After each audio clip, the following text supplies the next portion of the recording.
L'attrait de Georgia O'Keeffe pour la nature américaine, d'une certaine façon, elle vient de son enfance directement.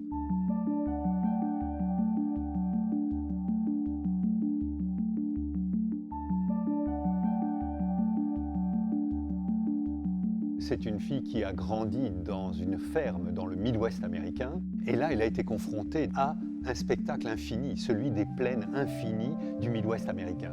Et c'est ce sentiment-là de l'espace qu'elle va traquer tout au fil de sa vie.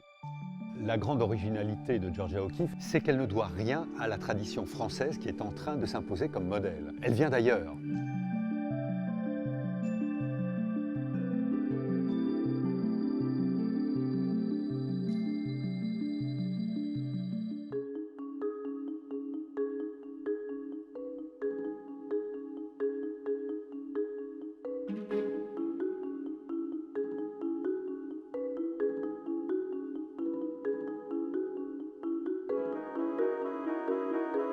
Le Texas est pour elle le moment d'une réconciliation avec l'espace infini du paysage américain.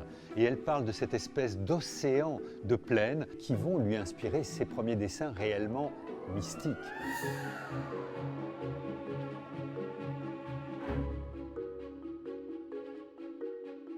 Alfred Stieglitz est le grand photographe américain qui a provoqué l'acceptation de la photographie comme art à part entière. En 1916, Georgia O'Keeffe décide de réaliser ses premiers dessins totalement personnels. Elle les met dans un rouleau qu'elle adresse à Alfred Stieglitz. Il tombe véritablement sous la fascination de cette œuvre. Il dit « Finally, a woman on paper ». Enfin, une femme sur le papier. Et finalement, l'un et l'autre vont tomber littéralement amoureux.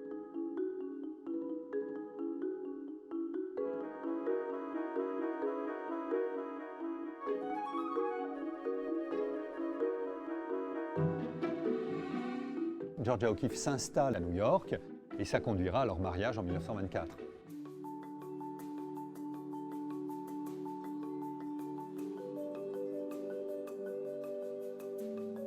On n'a jamais vu des choses pareilles et ça crée ce que le critique McBride va nommer un stare, une sensation. Elle va être célèbre du jour au lendemain à cause de cette série de photos.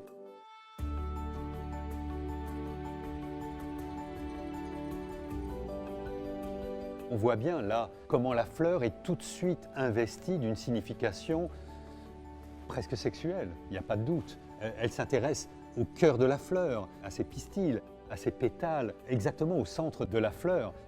Et ça va provoquer une forme de déferlante de la part des premiers critiques qui vont y voir effectivement une sorte de représentation littérale, certains iront jusqu'à dire de l'orgasme féminin.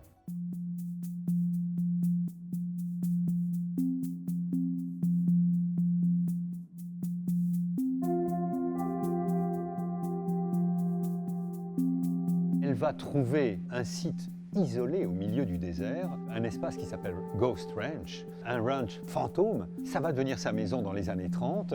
Et là, elle va vivre au milieu d'une grande solitude avec comme seule fréquentation les chacals et les rattlesnakes.